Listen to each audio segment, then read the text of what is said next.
Hello my lovely sunshiners, I just wanted to jump on and share another tip with you, and this one is called exception spotting. I have the power to create change in my life. We all have the power to do that.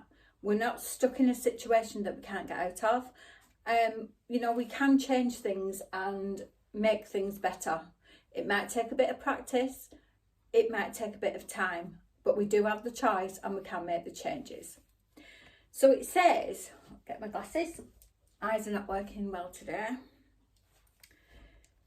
If you've got an issue you want to work on, try flipping your thinking towards the times when things go well or at least aren't so bad. Most of us are pretty good at overgeneralising. We say we always feel like this or never manage to do that, but that's just not true. And this technique is here to prove it. Because if you think about it, we're always saying, oh, I always feel like this, about things like you get up and then you're immediately saying, oh, I feel tired. I always feel tired. I don't know what's wrong with me. I'm always tired. Or you'll say things like, well, if I couldn't do it before, why would I be able to do it now? That sort of thing. Always putting ourselves down and never looking at what we have achieved and what we can say, yeah, I did that and I did a really good job of it. So this is a way that you can turn that thing around. So, number 1, name the issue.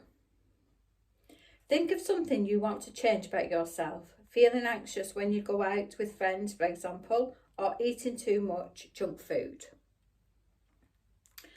I always get really nervous before I come on here and do these videos, or before I talk to clients and stuff. I always get really anxious about it. And I know I shouldn't, because there's nothing for me to get anxious about. There's nothing for me to be scared of, but it still comes up for me. So what I try and do is to think about the positive things that I've done when I do these videos, the positive comments that I get, and the positive DMs that I get, and also how clients feel once we've done the call and we're at the end of the call and we, sum up what that call's been about and how that makes people feel, and then I don't feel as bad about doing this sort of thing. So think of something you want to change about yourself. Number 2, when didn't it bother you? Now come up with a time when you weren't bothered by this problem. For example, a time where you had fun at a party or felt comfortable with a group of friends.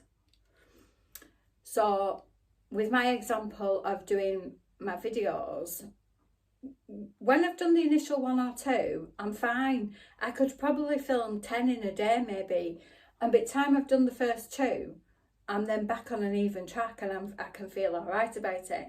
The little mind monkeys have gone, the anxiety's gone, I don't feel as stressed about it, so try and think of a time when you did that thing and it didn't bother you to do it. Number 3, can't think of anything, try again. Trust me, you haven't always felt like this, and there are moments, even now, when this problem feels easier or disappears altogether.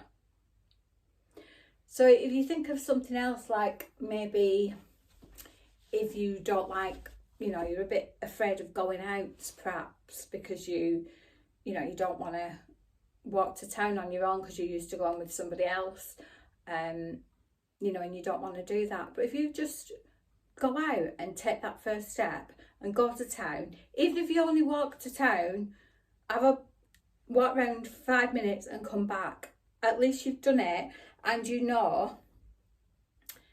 that you've made yourself feel better about it. And also think about times when you've, I'll give you another example. I hate driving to Manchester. If my daughter or my husband or whatever says to me, oh, can you go to Manchester and pick something up for me, or can you drop me off at Manchester at the train station, or whatever it may be, the anxiety that comes up in me is awful. Yeah, I drove to the airport to pick her up when she was coming back from a holiday.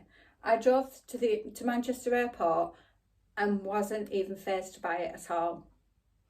Similarly, I've driven to Manchester and gone to a car park, walked around Manchester and done some shopping, come back, got in the car, come home and not felt anything about it at all. And that's because I found a car park that I liked, that I could get on, and I felt comfortable with it.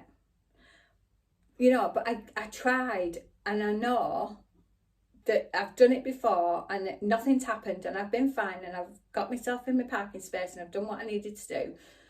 But yet still at times, you know, like Manchester and Bury and places like that, I just don't like driving into because they're just too busy. And at Christmas, my daughter asked me would I go to Bury to pick up a present that she'd bought for her boyfriend that you could only get at the games shop in Bury. And when she said to me, will you go? My anxiety levels were so high that I thought, I can't do it. I just can't do it. I'm going to wait till Jason comes home and then I'll ask him, will he drive me? But then I thought, no, you're not doing this to yourself all the time. You have to go and do it. You've done it before. You know where you're going. You'll be fine. So stop panicking about it.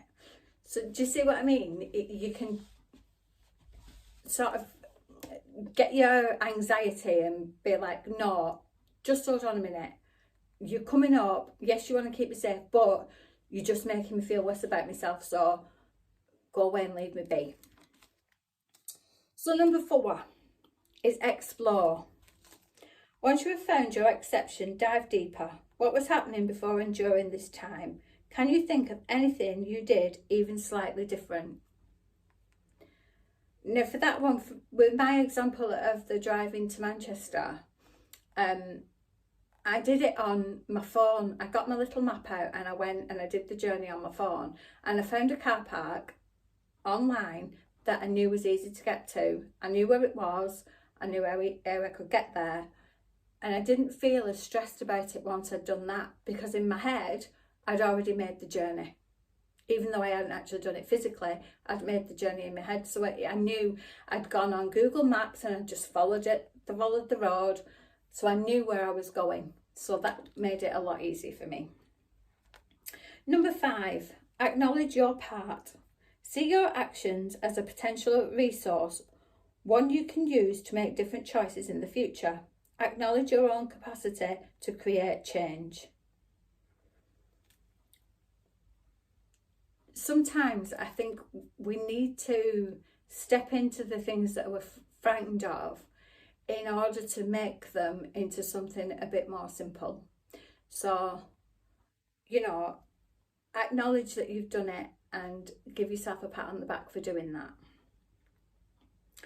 And a hint, this type of positive self-monitoring is a way of encouraging greater feelings of competency, which in turn can help you feel empowered to make more inspiring choices.